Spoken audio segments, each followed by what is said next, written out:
तो अब आपको दिखाते हैं कि वो 4 वेद इसने रख लिए और इन 4 वेदों को इसने क्या किया, अपने पुत्र श्री ब्रह्मा जी को दे दिए। जब सागर मंथन किया इनको 4 वेद प्राप्त हुए, वेद ब्रह्मा ने रख लिए।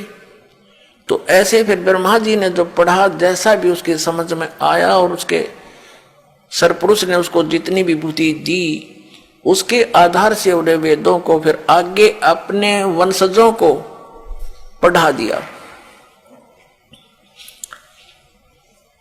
अब उन वेदों में क्या लिखा है, अब जैसे यजुर्वेद के अध्याय नंबर 40 के और श्लोक नंबर 15 में ये वेद ज्ञान दाता सरपुरुष ब्रह्म कहता है, इसको ब्रह्म भी बोलते हैं।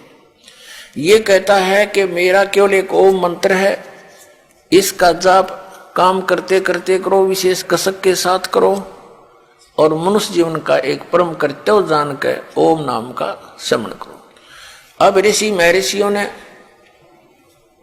इन यजुर्वेद से ओम मंत्र तो सेलेक्ट कर लिया कि पूर्ण परमात्मा की भक्ति का सही मंत्र यही है।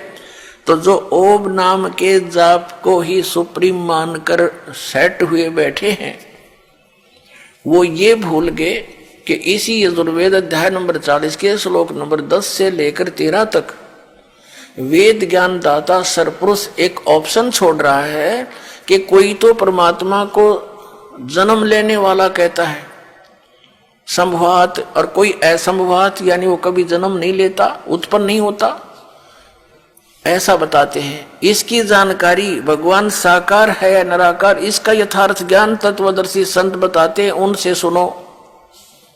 इससे सिद्ध हो गया कि वो जो तत्वदर्शी संत इस वेद ज्ञान से अन्य ज्ञान सुनावेंगे। यदि इस वेद में ही और वेद ज्ञान दाता को ही पता होता तो उसमें 4 लाइन लिख देता, जब इतने मोटे ग्रंथ बनाए, उसको पता ही नहीं। तो ये भूल गए कि तत्वदर्शी संत वो ज्ञान देगा जो वेदों से हटकर होगा, और इन्होंने कुछ समझा होगा तो उसका उल्ट अर्थ ही लगाया होगा। क्योंकि कहते हैं गुरु बिन काहू न पाया ज्ञाना, ज्यों थोथा भुस चढ़े मूड किसाना, गुरु बिन वेद पढ़े जो प्राणी, और समझे ना सार रहे अज्ञानी। तो सार नहीं समझ सके परम तत्वदर्शी संत के बिना वेदों का। अब पवित्र यजुर्वेद के अध्याय नंबर 40 के और श्लोक नंबर 15 आपको दिखाते हैं, फिर 17 दिखाते हैं। इसमें क्या कहता है वो ब्रह्म कि मेरा ते को मंत्र है, इसके सिमरण से जो अमरत्व प्राप्त होगा आपको वो उतना ही होगा।